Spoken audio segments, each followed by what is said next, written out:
How, good brother? Yeah, my son. Talk to me. All right, so this is the thing. My son, he called me the other day. He ran away from home, and he told me that he had a sexual, relationship with a man that was 22 years old. How old is your son? My son is 16. 16, and he had a sexual relationship with a 22-year-old man. Yes. Okay. So he doesn't live with me. So he lived with his mom, right? Yes. And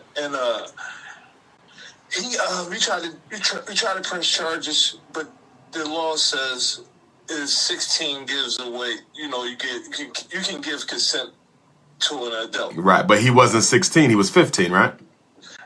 The guy, I spoke to the man that he was dealing with, right? He said he was 16 when he was dealing with. My son just turned 16 August. So I think it's a lie. So my thing is, me and his mom is trying to see, is it like a mental thing? Because, my son never came off gay to me ever before. And he just came out the closet like all one shot, like, hey, Dad, I did him first, then he did me, but I like girls. Okay. So I don't know. And I know you do therapy. And and you're a black man, and that's why I contacted you, because I respect you, I follow you, and I was trying to see if we can set up some type of therapy, see what's going on with my son, and you can crack deeper into what's going on with him. Like, has he been doing this? Is this the first time? Like, is it a phase he going through? Is it like mental? You know what I mean? Because my son is smart. He's on honor roll, actually. Okay. So the insurance that I have Independence Blue Cross, or I can pay cash if you don't take the Blue Cross. I got you. Okay, couple issues.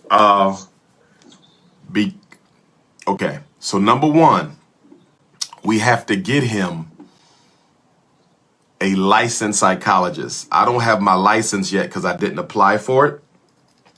Okay. And because this issue is non-school related, it wouldn't fall under my umbrella as a certified school psychologist. So he has to see a licensed psychologist. Not even as a counselor? 'Cause I know you said, I remember you said something about you was a counselor at a school. Right. But in order for me to counsel him as a school psychologist, it has to be a school related issue. It has to be related to academics in some way, shape, form, or fashion, and this one is not. I have decided I'm going to go ahead and get my license. I have decided I'm going to do that, but that's going to probably be about a year. Okay. So we got to get him a licensed psychologist now. But here's the thing, though, and I have a referral. I have three referrals for you, all of them black men. One of them is an elder psychologist here in Philadelphia. Another one is a former psychologist, president of the Association of Black Psychologists. He's not in Philly, but he has a network in Philly. And then the third one is the Association of Black Psychologists in Philadelphia referral number. So 2 numbers are directly to black men. The third number is to the Association of Black Psychologists referrals, which means that they will refer you to a black man as well. So either way, you're not going to have a problem getting him the therapist. Here's going to be the challenge, though. Here's the challenge. As you know, we are living under an LGBTQ dictatorship. And that dictatorship has colonized mental health.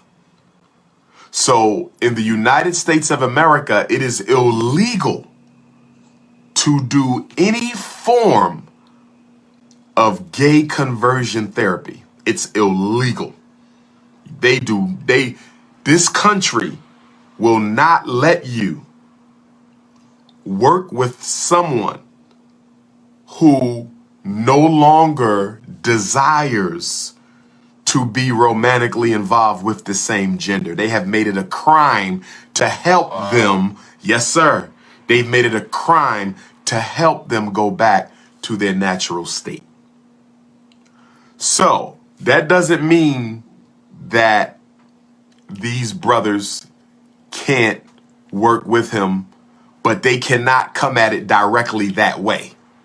If you follow what I'm saying, they'll have to deal with the triggers, the historical incidents that gave birth to this or gave rise to this. They'll have to come at it another way, but they cannot do therapy based on a young man being homosexual and his parents don't agree with it. They can't come that way. Now, 'cause I'm hurting too, man. I was trying to see if I can join separate myself too, because this is messed up. This is messing me up traumatically. I'm traumatized by this. You know what I mean? Like, understandably. Here's the big issue. If your son is bothered by his orientation, they can work with him that way. So the way the DSM is structured is if the homosexual or lesbian or transgender has a problem being homosexual, lesbian, or transgender, they can be helped because it is a psychological stressor. So if it's bothering your son, they can work with him because it's bothering him. In other words, he's saying, I have a problem with that. They can work with him directly on the issue. But if he's saying, I'm gay and I'm cool and I ain't got no problem with this, that's my mom and dad tripping, they can't work with him because psychologically, it's not an issue to the client, to the patient, to the young man himself. It has to be an issue for him. But he told me that he liked girls still. But he didn't tell me that, you know, he didn't like guys like that. Like it was a one-time thing. You know what I mean? He said, I still like girls. So that it confused me. Like, you know what I mean? Well, it's very possible that that older man could have manipulated, pressure, whatever the case may be. It could have been a one-time thing. I hope it was a one-time thing. But the fact that he had that experience, as I said earlier, best predictor of future behavior is past behavior. Now that the experience has taken place, that does create a mental framework for it to happen again. Not to say it would, it could be one and done. But because he did it, we can never know if he'll ever do it again. What I do like about, how did you find out about this? He brought it to you? What happened? He ran away, and his mom called me. She said, well, you need to go get your son. So I said, well, what's going on? He said, he'll tell you, blah, blah, blah. So I called his phone. I found out where he was at. So he got in the car. I said, Jerome, what's going on with you?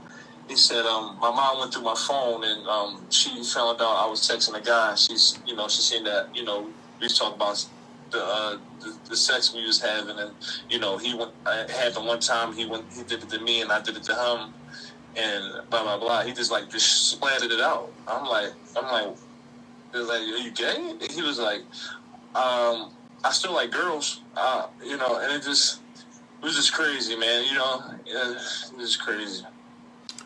Let me ask you this: why did he run away? Because he said he didn't feel loved cause he lived with his mom. So he said he didn't feel loved at his house. He felt, but so when I took him to his house in front of his mom, she said, oh, he can't do what he want to do. So, you know, I took his phone from him and he ran off and ran away. What kind of relationship does he have with you? Well, I wasn't you know, all the way in his life, right? You know, it was on and off because me and his mom was having problems and stuff like that. You know, child support issues and just a whole bunch of other stuff. So, you know, it was in and out. So we basically, the past year, we was getting closer, rebuilding our relationship. And so I wouldn't say you know, we super close, but it's you know, we I don't know, like a normal, I guess a normal dad-son relationship. Mm-hmm. Okay. Is there a reason why he couldn't live with you? I don't think his mom would allow that. But if he's running away from home, and of course I don't want to get the white man involved in this through the court system, but if you had to go to family court, and Lord knows I hate family court.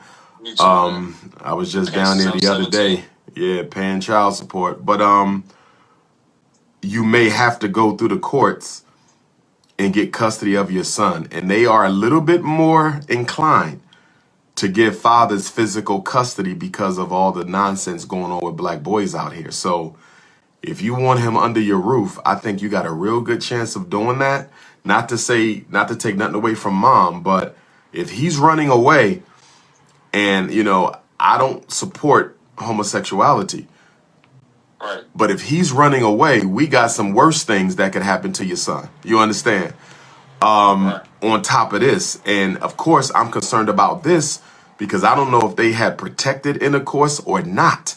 Because as you know, a gay black man has a 1 in 2 chance of leaving this earth a lot earlier than God determined he should leave this earth. You know, that homosexuality with the AIDS, that's my biggest concern for the gay black man. You know, so when I talk to the gay black men, it ain't even about the fact that this is anti-African behavior. It's the fact that you playing with your life. Because if you have unprotected sex with the wrong man, your anus is a direct route to your bloodstream, you know, and you get that AIDS, you ain't going to be here that long. So I'm more concerned about his health, you know, and him being out here having relations with men and putting his life in danger. So for me, I think it's time for you to, if you can do it, I think it's time for you to talk with mom, see if y'all can maybe split the custody down the middle at first, see how that works. A week with you, a week with her. I think that might be a good thing. What grade he in right now? I think he in the 9th or the 10th. Yeah, so he still got at least 3 years.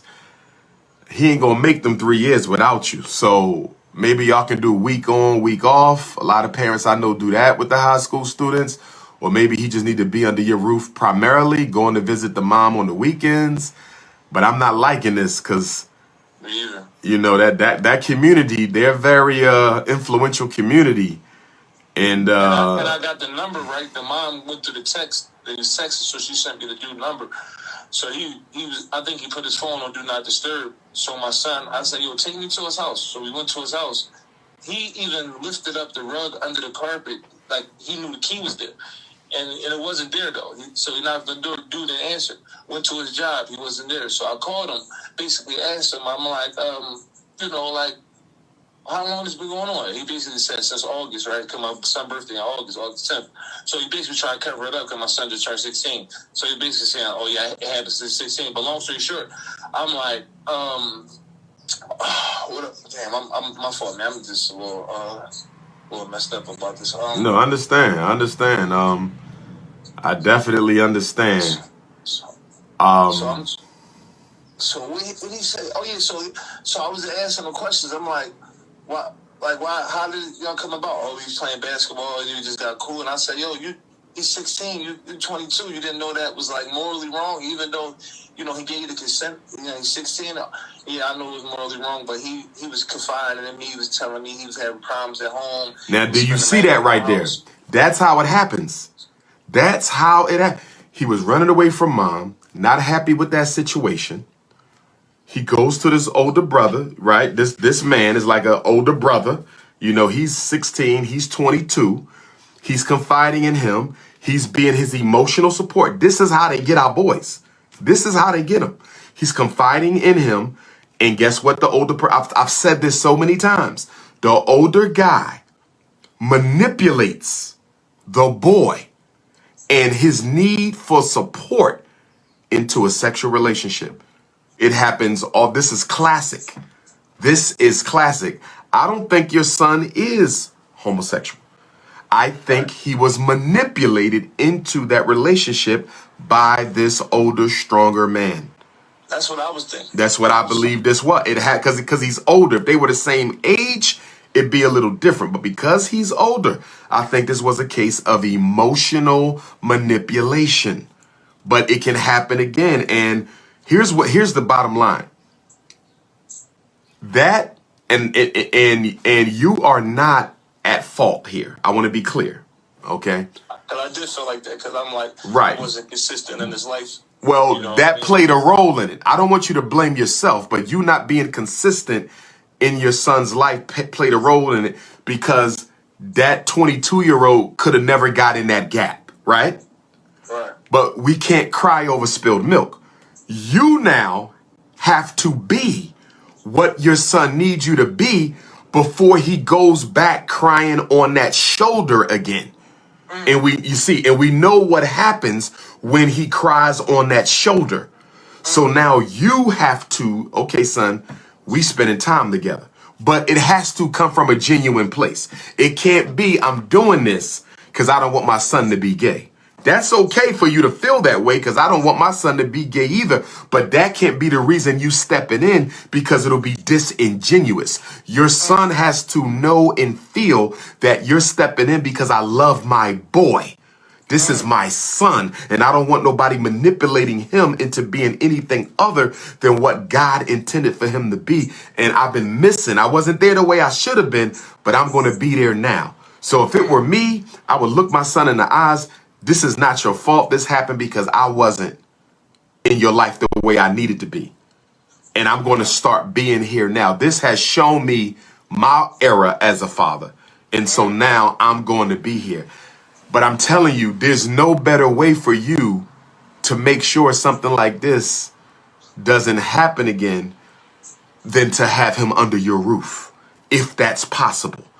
But definitely you have to build a stronger emotional bond with your son so he doesn't have a need to go to another male. And don't get me wrong, young black men should be able to come to us. Young black men come to me for support. You see, but it shouldn't get manipulated. And that's a shame because you got all these fatherless boys looking for older men for nurture, for support. And the older men are manipulating it into homosexual experiences. And that's a damn shame. That's on the community right there. We got to do something about that. And basically more heterosexual men have to step up and be in the lives of our boys because the homosexual men, they're out there. And I'm not saying every homosexual is a predator. I am not saying that. But I am saying that that community is a very influential community. As you see, the media, they own the media. They own, they own the high schools. They own the politicians. What was the first thing Joe Biden signed when he took off? The first day of office. The first day, nothing to do with police brutality. The first day he signed the anti-transgender bill. The first day. So they are political. They can get jobs. They are a very resourceful community. My concern... Yes, sir. My concern with black males. Obama did more for gays than black people. Absolutely.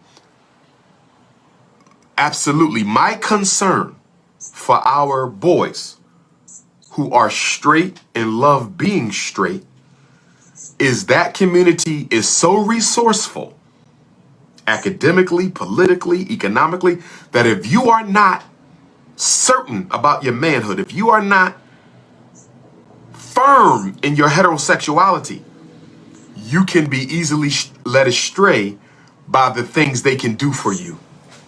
That's the problem. And if the black community, if black men don't start creating better opportunities for black boys, a lot of our boys are going to be the unintentional victims of that community because they have so much influence. They are the in thing now. They are the in thing. So if we're not raising our boys with strong identity and giving them strong opportunities so they don't have a need to look at what someone else may be providing them with, we're going to lose a lot more.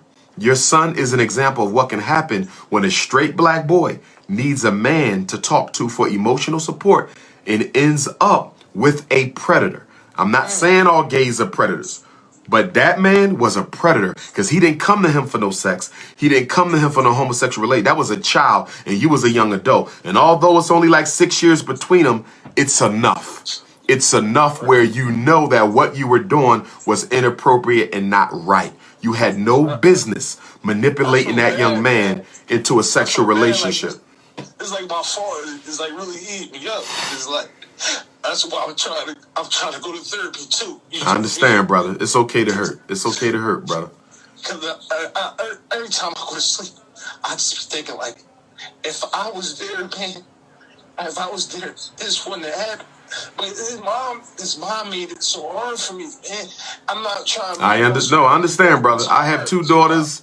I've been through the same thing with their mothers. I didn't marry the mothers, and they made it very difficult for be in my daughter's life. I totally understand.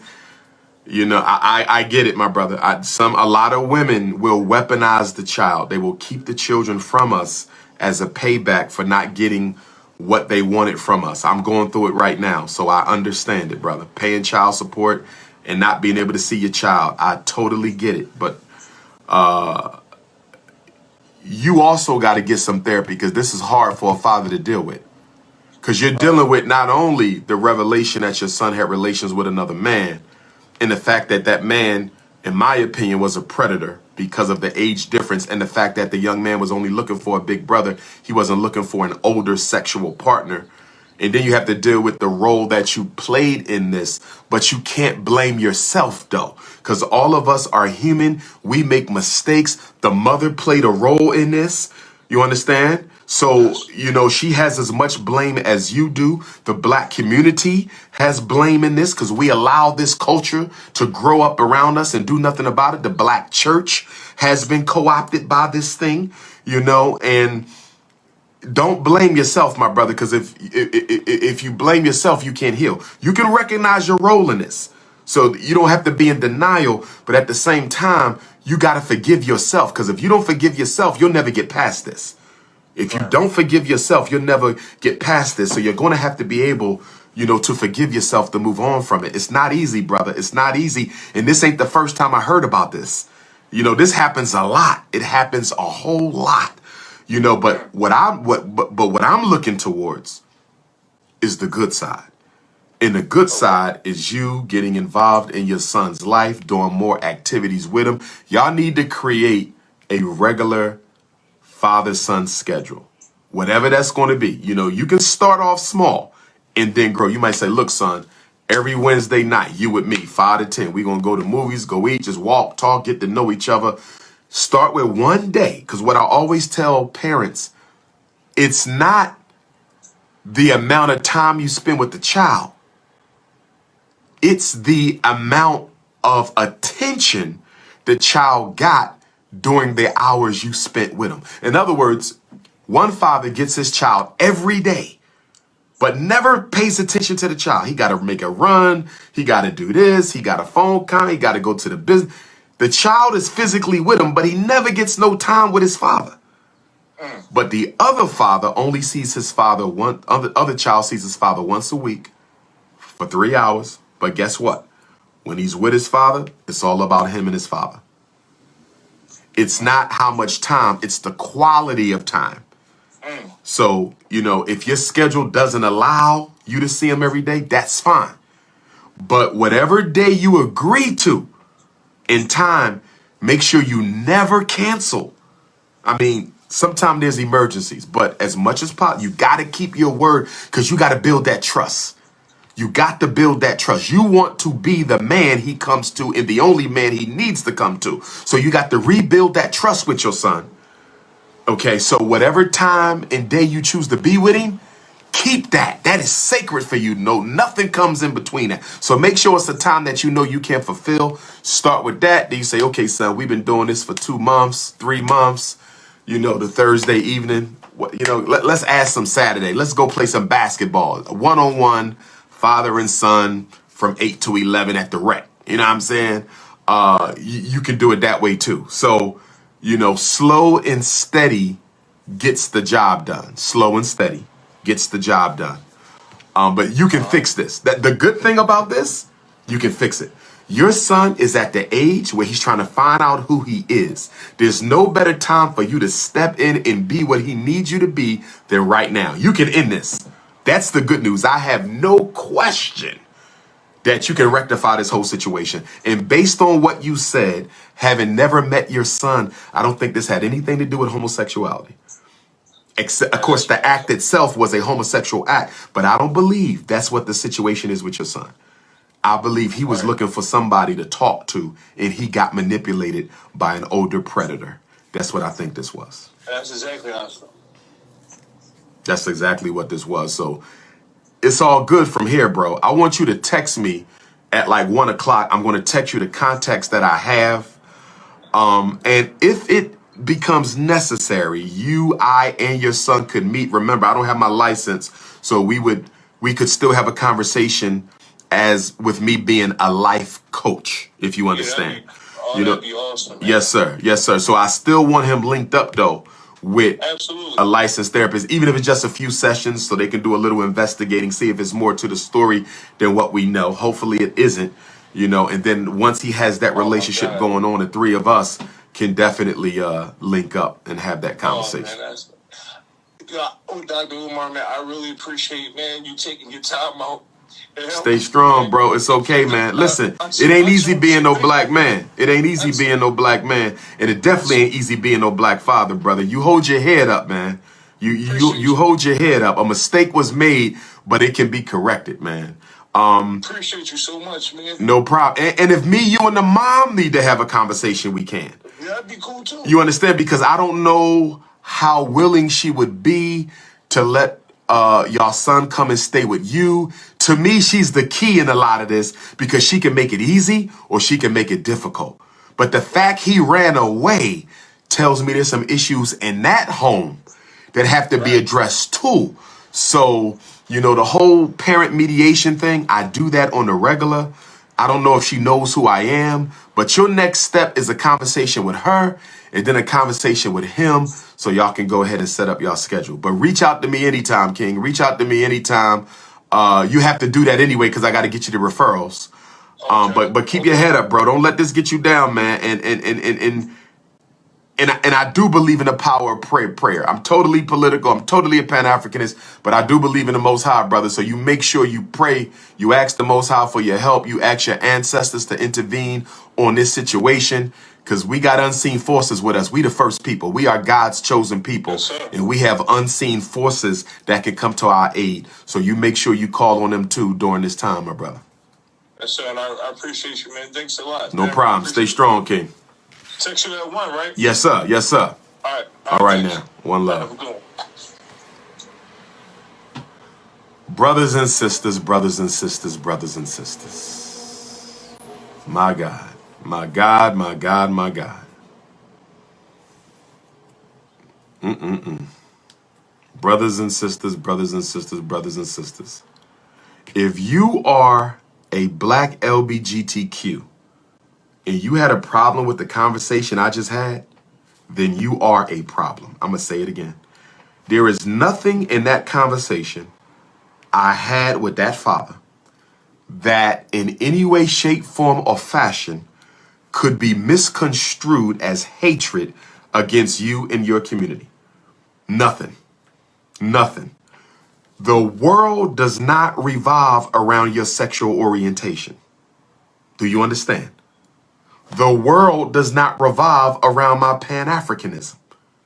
You have to stop thinking that the whole world has to bow down and kiss your ass because you choose to live your life a certain way.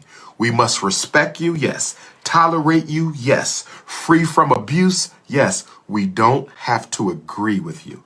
People don't agree with me. That don't mean they hate me. You understand? I don't agree with you. That don't mean I hate you. That is a young man who got manipulated by an older man who happened to be a homosexual. I didn't say that all gay men are predators. That gay man was a predator. And if you are going to defend him, if you are going to say that that was appropriate, if you're going to say that that was appropriate, then you are just as guilty as him. I am sick and tired of your community not holding your own responsible. That's the problem we have with y'all. Yeah, we don't agree with you, but that's not the big issue. We can't stop you from doing what you want to do. So that's not the issue. The issue is your community does not hold its own accountable. Not one of you said what that 22-year-old did was wrong. Not one of you. And that's the problem we have with y'all because y'all do not hold your own accountable. But when somebody who don't belong to your community says something to you, you go off. We're this and we're that, and we should be ostracized, and we should be locked up and thrown away and murdered. You have no problem criticizing people who disagree with you. But the minute somebody in your camp takes advantage of a child, y'all don't say anything. And that's the problem I have with y'all. I'm still waiting for your community to create an anti-child sexual abuse movement. Why doesn't your community have an anti-child sexual abuse component to it? I've asked that question for years and I never got an answer, so I'm asking right now. I respect all y'all. I love all black people. I don't care what your issue is. I may disagree with you, but I still love you. Oh, you understand? My question for your community: why have you not created an anti-child sexual abuse task force, organization? I don't hear y'all doing anything at all about child sexual abuse within your community. I've never seen it. If I'm wrong, show it to me. That's all I'm saying. That's all I'm saying. I don't hear y'all doing no type of advocacy to support. What happened to him was wrong. And it happens all the time. Okay? Straight people do it, and straight people should check it. Gay people do it, and gay people should check it. Straight people check child sex abuse. I don't see your community checking child sex abuse. That's all I'm saying.